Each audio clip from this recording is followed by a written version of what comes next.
segundo segmento del Faro de Alejandría. Estábamos hablando de Cuba desde todas las perspectivas posibles y vamos a seguir haciéndolo. Antonio Santamaría en su última intervención había dicho que iba a armar un poco de polémica. Yo no sé si efectivamente se ha armado ya esa polémica o no. Por dentro.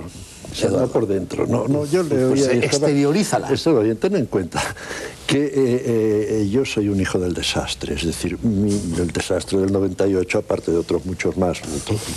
Pero yo nací de una española salida de Cuba en el 98, mi madre había nacido en Ojo de Agua, provincia de Cienfuegos, y era hija a su vez de un guardia civil, capitán de la Guardia Civil, que era librepensador, lo cual en la vida le trajo unos disgustos espantosos, ¿no?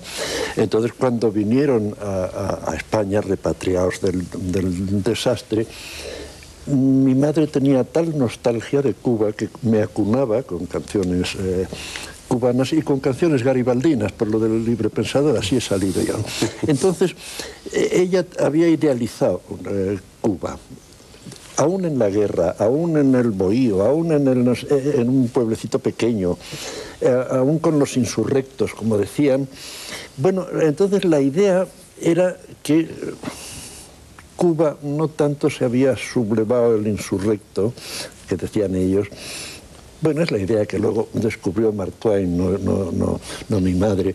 Era un fruto de los Estados Unidos. Perdón, no puedo más. De mi mamá. No puedo, no, en silencio. De mi mamá, perdóname. Ya, pero ocupas mucho espacio aquí. En la intervención anterior también estuvo esa idea que Cuba es un fruto de Estados Unidos, que el bloqueo americano, pues que el gran enemigo, que la consecuencia del 98. Entonces a mí escuchar esa mistificación en silencio me cuesta mucho trabajo. Desde luego, desde luego. Y también, hombre, es lo que estoy intentando hacer, pero también se puede polemizar. Ya, pero es que tenéis una... Bueno, somos así, ¿qué vamos a hacer? Yo lo entiendo. ¿Hijos de quiénes, verdad? ¿Qué vamos a hacer? ¿Hijos de quiénes? Pero, claro, pues es que cortar así de pronto parece un... Hombre, era parte del juego del programa, te pido excusas. Ya sé que te indignas. ¿Quieres añadir algo y luego Jesús Díaz? No, yo iba por otras tonterías, de esas como la del turismo, por ejemplo, que me recordaba yo que el turismo, ese que está ahora reconstruyendo Habana en un cierto sentido, el turismo nos ayudó mucho a liberarnos de Franco. Por muchas cosas, porque las costumbres se hicieron más suaves para los turistas, porque el dinero entró por ahí. No sé, hay un montón de sugerencias en todo lo que habéis dicho, que es una dictadura, claro que es una dictadura, evidentemente. La mezcla que habéis hecho vosotros dos, digo, de pobreza y dictadura, de pobreza y régimen, pues es como para interrumpir si uno fuera de los que interrumpen. No sé, Jesús, eso puede... Ahora que ya no le interrumpes, expon lo que querías decir. No, yo creo que la interrupción era, según me explicaron a mí, era parte de las reglas del juego del programa. Si fui excesivamente vehemente, te pido excusas públicamente, ¿no? Ahora bien, yo pienso que hay un mito construido con respecto a la presencia de Estados Unidos en Cuba. Y a la presencia, por cierto, de Cuba en Estados Unidos. Perdón por el intercol publicitario. Este número de la revista Encuentro es un número monográfico, es el número 15 y se llama Cuba, 170 años de presencia de Cuba en Estados Unidos. O sea, durante las diferentes fases de dictadura que el Imperio Español introdujo en Cuba, muchas veces la democracia cubana tuvo que emigrar a Estados Unidos, tuvo que exilarse en Estados Unidos, desde principios del siglo XIX. Entonces, la mirada de Estados Unidos como el imperio del mal, a mí francamente me parece un acto de simplificación muy grande. Creo que hay una realidad muy compleja ahí, que influyó sin duda en la modernización de Cuba, pero que no de ninguna manera sustituye o arrasa con la condición de nación culturalmente independiente y autónoma. Yo pienso que hay un hecho. Un país pequeño como Cuba está situado en el Golfo de México a 90 millas de Roma y tiene que pactar con Roma y negociar con Roma. Y no puede considerar a Roma como el imperio del mal y empeñarse en una guerra sin sentido y sin fin a costa de la felicidad de la población cubana. Y quiero terminar esa pequeña intervención para no consumir más tiempo hablando del turismo. Se habla de una Habana folclórica, reconstruida y folclórica. Yo estoy de acuerdo con Santamaría con que la reconstrucción de los edificios queda, pero la solución de ese problema está en activar la economía del país, en permitir, y Fidel Castro no lo permite, la pequeña empresa y en permitir la participación autónoma de los ciudadanos. Con una participación autónoma de los ciudadanos, que es lo que diferencia el modo en que se manejó el turismo aquí, incluso bajo Franco, con el modo en que se maneja en Cuba bajo Castro, evidentemente habría una Habana económicamente activa de parte de los ciudadanos que residen en ella y no serían las actividades turísticas inducidas y controladas, por lo menos en lo básico, por el Estado. Y entonces tendríamos lo que teníamos históricamente en el decenio del 50, una ciudad viva, una ciudad activa y una ciudad no convertida en un coto de casa de turistas. Están levantando manos, Antonio Peláez, Antonio Santamaría. Venga, Antonio Peláez. Un Antonio habla. Es uno de los tópicos que tanto hablan sobre Cuba, que ha dicho nuestro amigo del país, el de la prostitución dominada por la mafia norteamericana. Sobre eso quiero aclarar un puntito que se calla. En La Habana lo que había, no duda como puerto de mar, había prostitución de categoría. Y la además categoría de todos era una de nombre Marina, asturiana de Nava de Nava. Estupenda, seguro.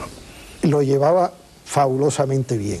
Y como yo he estado estudiando cosas de la inmigración española, he estado colaborando en aclarar el mayor desastre de la navegación comercial y que fue de la inmigración española a Cuba, que fue el vapor Valvanera en septiembre de 1919, que se hundió durante un ciclón que no pudo entrar en el puerto de La Habana y está hundido a 6 metros de profundidad en unas arenas movedizas a 30 millas de Cayo Hueso. Los de Cayo Hueso le llaman el pecio de las putas, lo cual a un compañero mío de colegio jesuita le chocó mucho. Pero investigando me salió la historia de uno que iba en ese último viaje, un señor catalán, en ese último viaje de apellido Bofill, tengo la historia de él, que iba en el Valvanera, iba con destino a La Habana, pero hizo escala el barco en Santiago de Cuba y le disuadieron que se quedara allí, con lo cual se salvó. Y en la memoria de él, de lo que escribe, pone que detrás de él se bajaron 60 pilinguis que estaban muy alegres y contentas. Más lo estarían después cuando se enteraron que el barco, al seguir ruta, 488 muertos, que hoy en día no se habla casi nada de ellos. Eduardo, lástima no haber conocido a Marina. Antonio Santamaría, querías decir dos cosas. Respecto al mito norteamericano Jesús, yo creo que los dos tenéis razón. Es decir, el mito se construye con historias como la de la madre de Eduardo, y no es tan sencillo como que Cuba sea resultado de los Estados Unidos, que tampoco es mentira, por cierto. Es decir, todo contribuye. A mí me parece que es algo mucho más complejo. Lo que sí hay que tener en cuenta es que la relación, yo entiendo, es como tú la has descrito, ¿no? En principio, además, el propio régimen castrista la vende así, ¿no? Se está contra el gobierno norteamericano, no se está contra el norteamericano. Y a la hora de la verdad, en la calle ves que el cubano, al menos en sus signos externos, pues prefiere beber Coca-Cola y todo este tipo de cosas, ¿no? Aunque también tenga de cultura española. Entonces me parece que lo que hay ahí es una interrelación de ambas fuerzas, y esto, y vuelvo a lo que soy para lo que he venido aquí, ¿no? Esto históricamente se explica porque realmente es así. Es decir, en este periodo de máxima intervención norteamericana en la isla de Cuba, es decir, de máxima intervención del capital norteamericano en la isla de Cuba, que no era del gobierno norteamericano, porque además coincide con un momento en el que el gobierno cubano se salta una vez detrás de otra la enmienda Plath, por ejemplo, pues el mayor empresario azucarero es un español llamado Manuel Rionda, que es presidente de la Cazarnicol Rionda en Nueva York. Es decir, es el mayor empresario azucarero de Cuba y también de los Estados Unidos.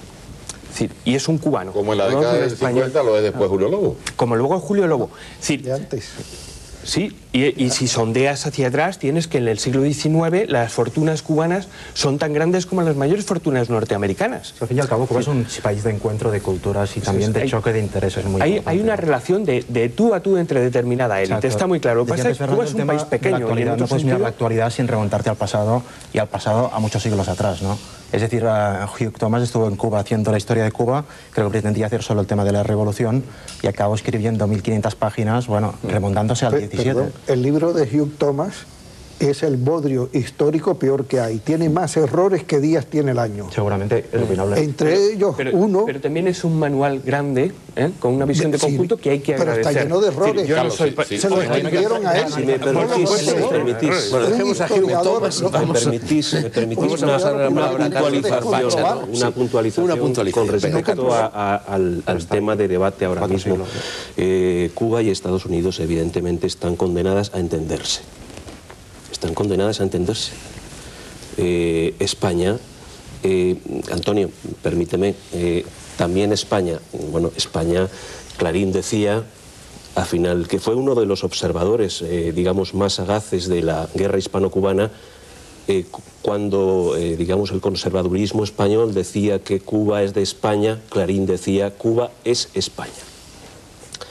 Entonces, la importancia de los Estados Unidos es grandísima, por supuesto. Son dos países, digamos, que están destinados, condenados, si queréis, a entenderse, pero no podemos barrer de un plumazo así, digamos, la huella española. Clarín estaba muy claro en esto. Pi Margall hablaba siempre de la hermana Cuba. Es que, claro, estamos con el problema ahora mismo, el problema que gravita es el problema entre Estados Unidos y Cuba, pero España no puede hacer dejación, digamos, de lo que ha sido la historia entre estos dos países. Una acotación ahí. Sí. Decía sí. Clarín, Cuba es España. Hombre, se ha hablado, Eduardo, de que la Cuba contemporánea de algún modo es una creación de Estados Unidos. Yo voy a decir algo que me parece obvio. Cuba es Cuba, para mal y para bien. No es ni España ni Estados Unidos. Y ahí surge una entidad distinta de ambos países, con una dinámica propia. Por supuesto. Cosa que muchas veces se olvida. A mí me parece que tu intervención es brillante en el sentido de que efectivamente no había solo una dependencia, había una interdependencia y en ciertos sectores la economía cubana es la líder. Ahora, esto ocurre también en zonas de la cultura popular. La interrelación entre la música popular cubana y la música popular norteamericana en este siglo es impresionante. O sea, y aquí sí vienen consecuencias de la diferencia de colonización. Porque la colonización inglesa consiguió, por los artes maquiavélicos de la pérfida Albión, cortar el nexo del negro norteamericano con África. Claro. De ahí que el negro norteamericano no tenga percusión, ni dioses. Cantan mi nombre. Jesus, oh Jesus, oh Jesus, el gospel ese. Sin embargo, la colonización española no corta esos vínculos. Y el negro cubano tiene un panteón africano, un panteón yoruba, un panteón bantú, un panteón daomeyano, y tiene una concepción del mundo, tiene una filosofía, tiene un saber ser que influye extraordinariamente en la música norteamericana en este siglo. Incluso la batería es hija de la percusión cubana y hay desarrollos teóricos muy largos sobre eso. Entonces, estamos hablando de una entidad propia, autónoma, con un fuerte componente chino, porque cuando la esclavitud negra se prohíbe, la trata primero, la esclavitud después, pues empiezan a entrar chinos a Cuba, pero en cantidades industriales, o sea, el Chinatown de La Habana, en el decenio de los 30, de los 40, de los 50, es un Chinatown importantísimo. Entonces estamos hablando de una mezcla única. Un mosaico de culturas, un mosaico de culturas. Pero los negros siguen ahora, por supuesto. En cambio, los chinos han desaparecido. Han desaparecido porque fueron los pobres a la República Popular y los ricos a Estados Unidos. Pero de todas maneras la sangre queda. No, está mezclado. Está mezclado. También. Está mezclado. Tú hablas de un mulato chino, hablas de una mulata china. La religión está mezclada. Hay un factor muy grande en lo cubano que no se ha mencionado.